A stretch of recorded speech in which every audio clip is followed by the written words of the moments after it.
Imagine a city that lost over 60% of its population in just 6 decades. A city where entire neighborhoods were reduced to urban prairies, with abandoned homes and businesses dotting the landscape like ghosts of a once thriving community. This is the harsh reality of Detroit, the Motor City, a once vibrant hub of industry and innovation that fell victim to a perfect storm of economic, social, and political forces. Detroit's ascent to prominence was a story woven with the threads of human ingenuity, perseverance, and an unwavering belief in the power of industry. From its humble beginnings as a French fur trading outpost in 1701, the city's transformation into an industrial hub was nothing short of remarkable, fueled by the boundless ambition of its people and the insatiable demand for the revolutionary invention that would come to define it, the automobile. As the 19th century drew to a close, a new era was dawning in Detroit, one that would forever etch its name into the annals of American history. It was here, amidst the bustling streets and nascent factories, that visionaries like Henry Ford and Ransom E. Olds began to reshape the very fabric of manufacturing, pioneering revolutionary assembly line techniques that would revolutionize the production of automobiles. Ford's first test drive on the streets of Detroit in 1896 marked a pivotal moment, a harbinger of the city's impending ascent to greatness. Just 7 years later, he would establish the Ford Motor Company, a bold venture that would soon become an industrial behemoth. But Ford was not alone in his pursuit of automotive dominance. William Durant and Charles Stewart Mott founded General Motors in nearby Flint in 1908, while Walter Chrysler would later establish his company in 1925, cementing Detroit's status as the undisputed capital of the automotive world. As these titans of industry took root, their impact rippled through the city, transforming Detroit into a magnet for workers seeking their fortunes in their factories. From the farthest corners of America and beyond, they flocked to the Motor City, their calloused hands fueling the assembly lines that would power the nation's insatiable demand for automobiles. The influx of skilled labor and the unprecedented scale of production brought in an era of unparalleled prosperity for Detroit. Between 1900 and 1930, Detroit's population more than quadrupled, swelling from 285,000 to over 1.5 million residents. And at its peak, the automotive industry employed over 650,000 people in the Detroit metropolitan area, accounting for nearly half of the city's workforce. With prosperity came a surge of architectural wonders that reflected Detroit's newfound wealth and ambition.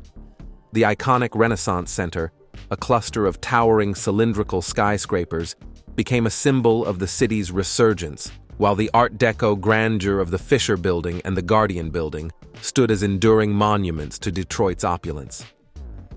Beyond the industrial might, Detroit's cultural renaissance was equally remarkable. Art Deco skyscrapers like the Guardian Building and the Fisher Building stood as architectural marvels, their ornate designs and intricate details a nod to the city's wealth and ambition. The Detroit Institute of Arts, founded in 1885, became a world-renowned cultural institution, housing an extensive collection of artwork spanning centuries and civilizations. Music genres like Motown and techno found their roots in the vibrant urban tapestry, amplifying Detroit's cultural influence on the world stage. Hitsville, USA, the legendary recording studio where artists like Marvin Gaye, The Temptations, and The Supremes recorded their iconic hits, became a mecca for music lovers worldwide.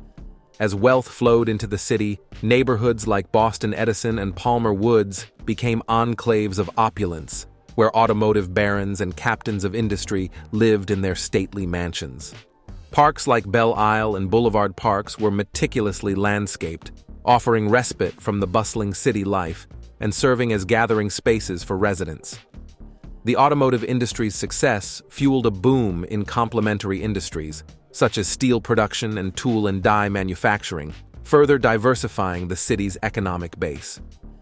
For a time, Detroit appeared invincible, a shining example of American ingenuity and economic might.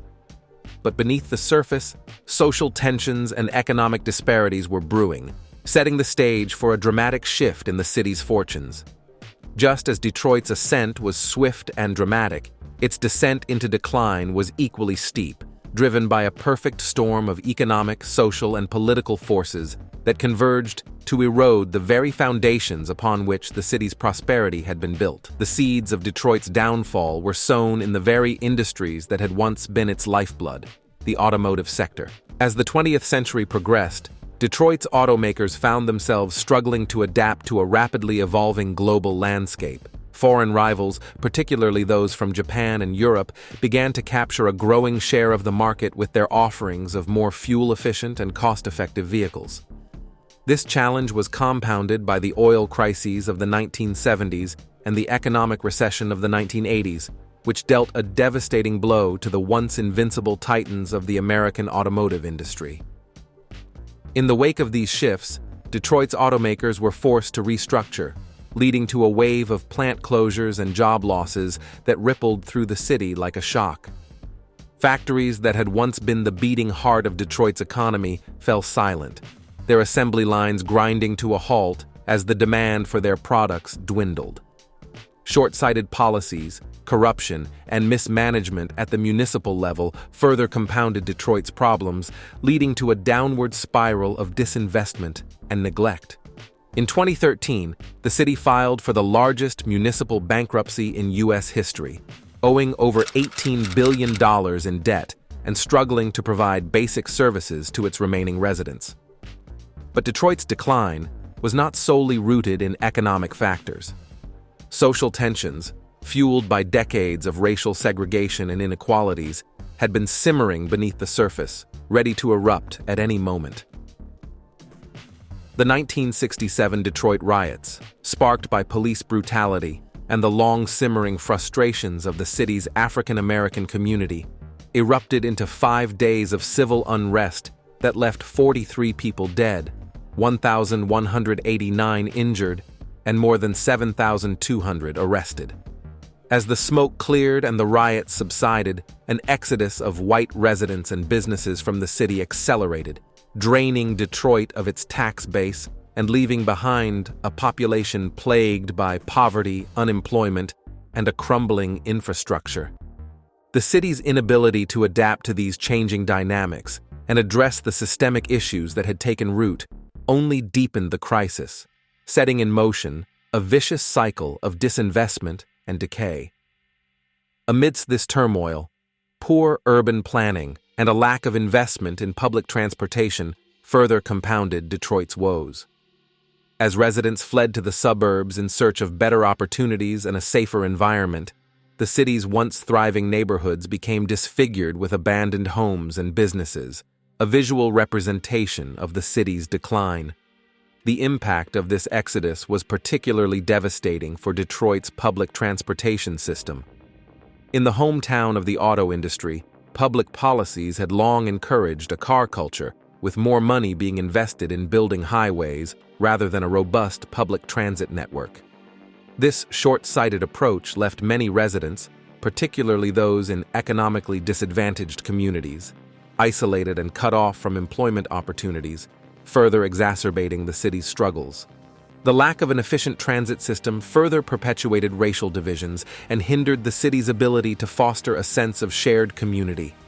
It makes a difference that you have to sit in a subway car or a bus with people who are of different races and different ethnicities, different ages, different classes, noted historian Kevin Boyle.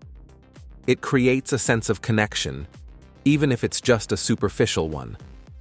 Environmental issues, such as air and water pollution from the city's industrial past, also took a toll on the quality of life for residents, contributing to a public health crisis and making it increasingly difficult to attract new businesses and residents. The Detroit River, once a vital waterway for trade and commerce, became heavily polluted, with industrial waste and sewage contaminating its waters. The combination of economic upheaval, social unrest, and poor urban planning created a perfect storm that overwhelmed Detroit's ability to adapt and recover. Despite the efforts of successive mayoral administrations, from Coleman Young to Kwame Kilpatrick, the city's downward spiral continued, as each attempt to revive its fortunes was met with fresh challenges and setbacks. The aftermath of Detroit's decline was both heartbreaking and sobering. Once vibrant neighborhoods like Brush Park and Virginia Park were reduced to urban prairies, with abandoned homes and businesses dotting the landscape. The city's population plummeted from its peak of nearly 2 million to just over 620,000 as of 2022 census, leaving vast swaths of the city virtually uninhabited. Infrastructure crumbled, with roads and bridges falling into disrepair, and essential services like streetlights and public transportation facing constant budgetary constraints. At its nadir, nearly 40% of the city's streetlights were non-functional, casting entire neighborhoods into darkness and creating safety concerns for residents. The once mighty automotive industry, the lifeblood of the city, teetered on the brink of collapse, with iconic automakers like General Motors and Chrysler requiring government bailouts to survive. In 2008, GM and Chrysler received a combined $17.4 billion in federal loans and bankruptcy financing, underscoring the severity of the industry's struggles and the ripple effects on Detroit's economy. Amidst the physical decay, the human toll was equally devastating. Poverty, crime, and declining educational opportunities perpetuated a cycle of disadvantage for many residents. According to the U.S. Census Bureau, by 2010, more than 40% of Detroit's population lived below the poverty line. The city's school system, once a source of pride, struggled to provide quality education amid budget cuts and declining enrollment. Between 2000 and today, Detroit public schools closed over 200 school buildings, leaving thousands of students displaced and forced to attend overcrowded facilities. As Detroit grappled with its past and charted a path forward, the world watched with a mixture of sadness and hope, recognizing that the city's struggles were a microcosm of broader societal issues that could not be ignored. Gentrification, displacement, and the lingering effects of systemic racism emerged as new challenges, highlighting the complex and multifaceted nature of urban renewal efforts. Detroit's journey from industrial titan to urban relic serves as a cautionary tale, a reminder of the fragility of even the mightiest cities and the importance of addressing systemic issues before they metastasize. Yet, within this narrative of decline, there are also lessons to be learned, lessons that resonate not only for Detroit, but for cities across America and beyond. The story of Detroit underscores the importance of diversifying a city's economic base, of not placing all its eggs in one industrial basket. It highlights the need for proactive urban planning and investment in public infrastructure, from transportation to housing, to ensure that cities can adapt to changing dynamics and remain livable for all residents. Moreover, Detroit's experience speaks to the urgency of addressing social inequalities and fostering a sense of community that transcends racial and economic divides. As we have witnessed, neglecting these issues can lead to a corrosive cycle of mistrust, disinvestment, and ultimately decay. As we conclude our exploration of Detroit's journey, from its rise as an industrial powerhouse to its descent into urban decay, we are left with a profound sense of both sorrow and hope. The Motor City's story is a poignant reminder of the fragility of even the mightiest cities, and the importance of addressing systemic issues before they metastasize into crises of epic proportions.